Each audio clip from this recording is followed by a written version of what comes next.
नमस्कार, मैं डॉक्टर मुकेश कुमार सिन्हा। स्वागत है आपका हमारे YouTube channel the immortal yoga में। आज के इस वीडियो में मैं आपको अर्ध पद्मासन के विषय में बताने जा रहा हूं। अर्ध पद्मासन यह सुखासन से कुछ ऊंचे दर्जे का आसन है। इस आसन में बैठकर ध्यान किया जा सकता है। जब सुखासन का अभ्यास कुछ दिनों तक हो जाता है तो इसका अभ्यास शुरू करते हैं। इसका अर्ध पद्मासन में बैठने के लिए सबसे पहले दंडासन में बैठेंगे। अब इसके बाद सबसे पहले अपने दाहिने पैर को मोड़कर बाईं जांघ के नीचे रखते हैं और उसके बाद बाएं पैर को मोड़कर दाहिने जांघों को ऊपर रखेंगे। यह अर्ध पद्मासन की स्थिति हुई। दोनों हथेली दोनों घुटनों पे ज्ञान मुद्रा में। यह अर्ध पद्मासन की स्थिति हुई। इसमें कमर, गर्दन, रीढ़ की हड्डी बिल्कुल सीधी। इस आसन में बैठकर ध्यान आसानी से किया जा सकता है। अब इसके बाद इस आसन का अभ्यास शुरू में 5 मिनट से शुरू करते हैं और जितना देर तक आसानी से इस आसन में बैठ सकते हैं बैठने का प्रयास करते हैं। अब हम इसके कुछ लाभों के विषय में चर्चा करेंगे, बताएंगे आप लोगों को।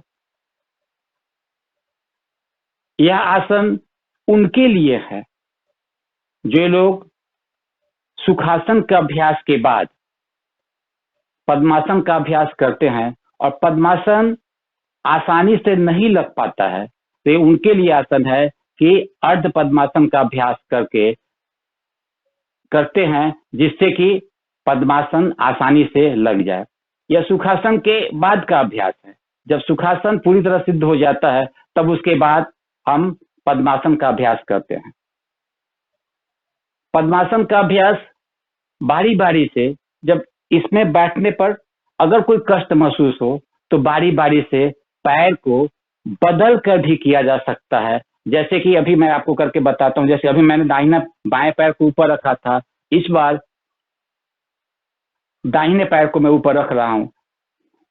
अगर पैर में झिंझिनाहट हो या किसी किस्म का कोई दर्द हो रहा हो तो पैर को बारी बारी से बदला जा सकता है। यह आसन उनके लिए है जो लोग पद्मासन में आसानी से नहीं बैठ सकते हैं। जो लोग अधिक पद्मासन में बैठने का प्रयास करते हैं लेकिन अंतिम स्थिति तक आने में उनको काफी कठिनाई होती है, उनके लिए आसन सर्वोत्तम आसन है, क्योंकि इस आसन में वे आसानी से बैठ सकते हैं। इस आसन में बैठकर ध्यान भी आसानी से किया जा सकता है।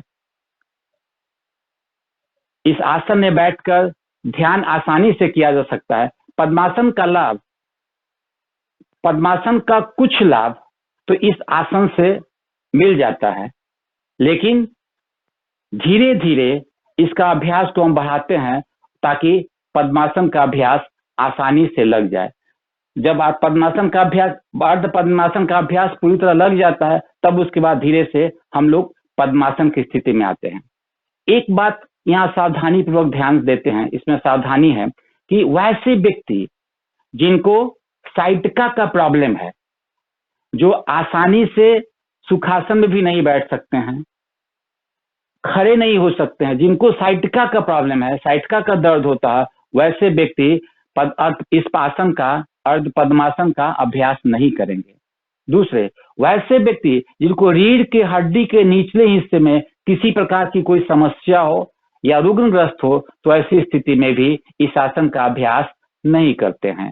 बाकी शेष लोग इस आसन का अभ्यास आसानी से कर सकते हैं। इस आसन में काफी लंबे समय तक सुखपूर्वक बैठा जा सकता है। इस आसन में ध्यान आसानी से किया जा सकता है, जिससे किसी प्रकार की कोई दिक्कत नहीं आती है।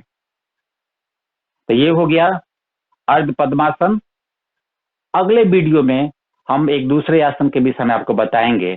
तब तक के लिए नमस्कार।